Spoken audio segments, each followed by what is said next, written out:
Partner vu Venio SRL präsentéieren d'Automotorshow.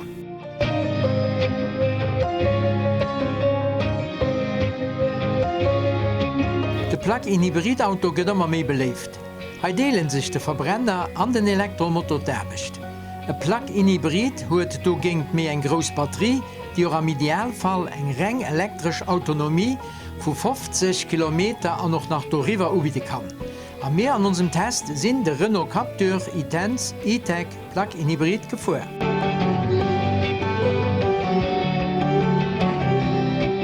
Als enger zweter Generation ass de Captur vu Renault em rund 10 cm bannen wie Basse gewues.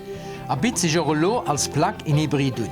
Wëll als Franzéschen City-SUV e klenge Viersprung op Konkurrenz herausfuhren.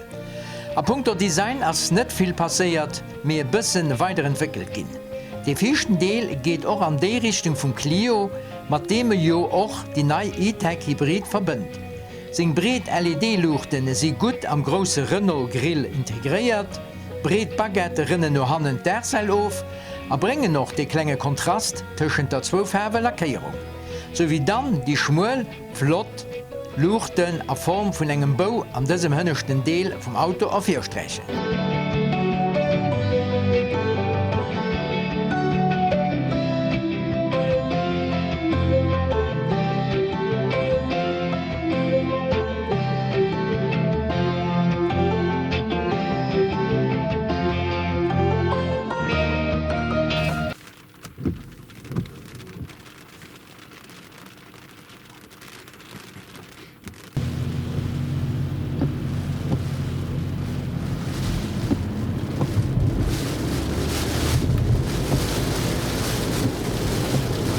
Op onze nächste Kilometer hunn uns 2 Sachen beandruckt: de modern gestalten agerichte Cockpit an die vill Assistenzsystemer. Fi seg Läng vu 4,23 Meter assen durchaus komfortabel. Fi un allem an der eischter Reihe sitzt de bequem, wobei an der zweiter Reihe e bësse mi eng gëtt. Awer mat der 16 cm no 4 an no Hanne verschiebbar Rickbank eng agréabel Tour ugebude gëtt. Dës hin an hier verschiebbar Rickbank bit dann noch e Ladevolume vun 422 respektiv 565 bis 1275 Liter Ladevolumen un. Ob schons déi zusätzlich Platz vun der Batterie ha nach Stauvolumen aufgezweicht huet. Am Renault Captur E-Tech e-Tense, wat Bezeechung vun unserem Testauto wär, steht e 7 Zoll großen Instrumentenekran, sowie auch den Easy Link Multimedia-System mat 9 Zoll Touchscreen als Smartphone-Integration. Bord sie noch nach eng Klimaautomatik, eng Notbrems bzw. eng Assistenwarnung fir an der Spur zu bleiben. Und plus auch nach der Kennung vun der Verkehrsschilder. Den E-Tech Plug-in-Hybrid bietet doch de volle Sicherheits- a Komfort-Package un.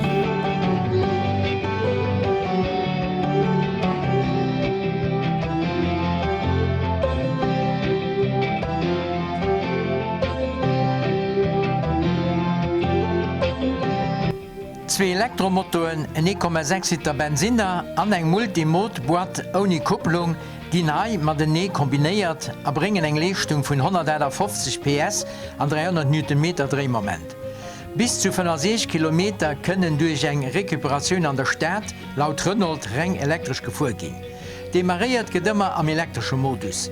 An da kann an 3 Fuhrmodussen, dem Elektromodus, dem Normalmodus MySense, wo tschend Elektroundrief a Verbrenner ökonomisch hin an je gewieselt gin. An den dynamische Sportmodus, an dommer de Gedochai bei voller Leistung, all einer Captur-Variant beim Sprint von 0 auf 100 km an 10,6 Sekunden labber aufgehangen.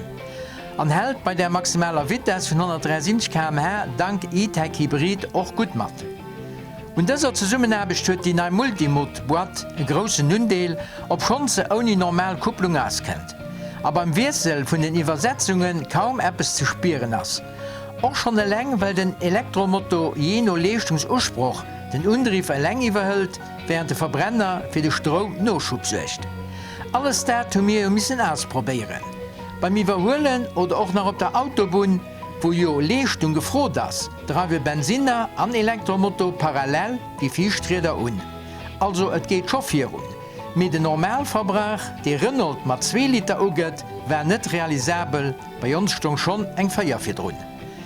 Wir konnten aber auf der Autobahn auch bis zu 20 km am Elektromodus fahren, aber mit ganz leichten Fuß mit der Null und Tacho bei 90 km/h.